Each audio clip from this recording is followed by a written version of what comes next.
हर हर महादेव। अध्याय 22। राजा पृथु ने नारद जी से पूछा, हे देवेश, कृपया आप अब मुझे ये बताइए कि वृंदा को मोहित करके विष्णु जी ने क्या किया और फिर वह कहाँ गए।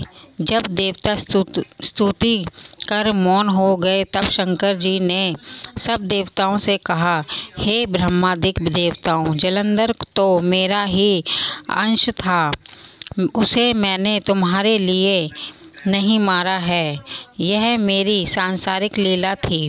फिर भी आप लोग सत्य कहिए कि इससे आप सुखी हुए या नहीं।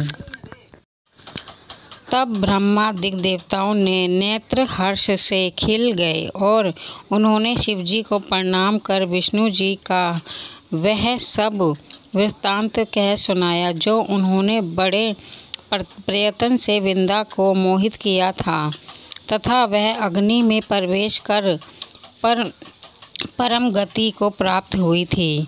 देवताओं ने यह भी कहा कि तभी से वृंदा की सुंदरता पे मोहित हुए विष्णु उनकी चिंता की राख लपेटे इधर उधर घूमते हैं। अतएव आप इन्हें समझाइए, क्योंकि यह सारा चराचर आपके अधीन है। देवताओं से यह सारा वृत्तांत सुन शंकर जी ने उन्हें अपनी माया समझाई और कहा कि उसी से मोहित विष्णु भी काम के वश में हो गए हैं। परंतु महादेवी उमा त्रिदेवों की जननी, सबसे परे वह मूल प्रकृति परम मनोहर और वहीं गिरिजा भी कहलाती है। अतएव विष्णु का मोह दूर करने के लिए आप सब उनकी शरण में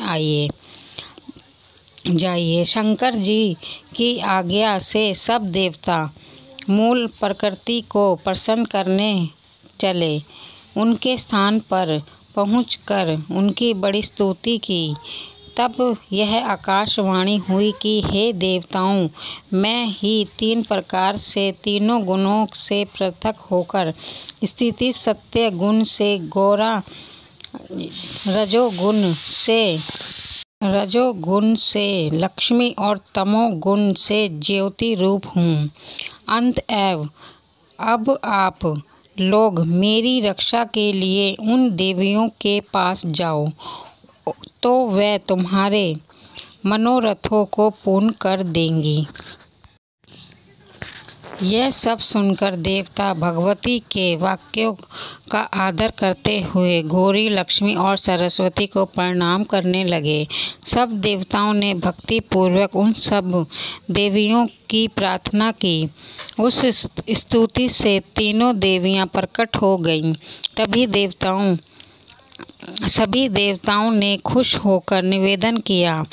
तब उन देवियों ने कुछ बीज देकर कहा, इसे ले जाकर बो दो तो तुम्हारे सब कार्य सिद्ध हो जाएंगे। ब्रह्मादिक देवता उन बीजों को लेकर विष्णु जी के पास गए। वृंदा की चिता भूमि में डाल दिया। उससे धात्री, मालती और तुलसी प्रकट हुई। धात्री के बीज से धात्री, लक्ष्मी के बीज से मालती और गौरी के बीज से तुलसी प्रकट हुई। विष्णु जी ने जो ही उन स्त्रियों सब रूप वाली वनस्पतियों को देखा तो वे उठ बैठे।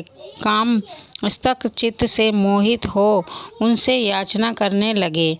धात्री और तुलसी ने उनसे प्रीति की। विष्णु जी सारा दुख भूल देवताओं से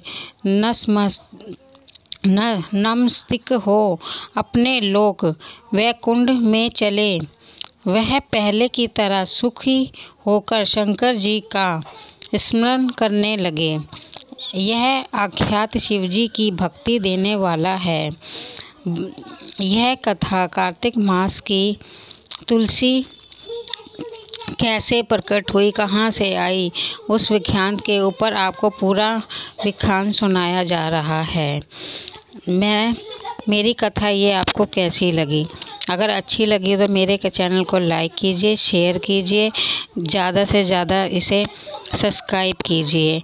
आपके एक सब्सक्राइब से किसी की ज़िंदगी बदल सकती है। Please please my channel is subscribe. धन्यवाद।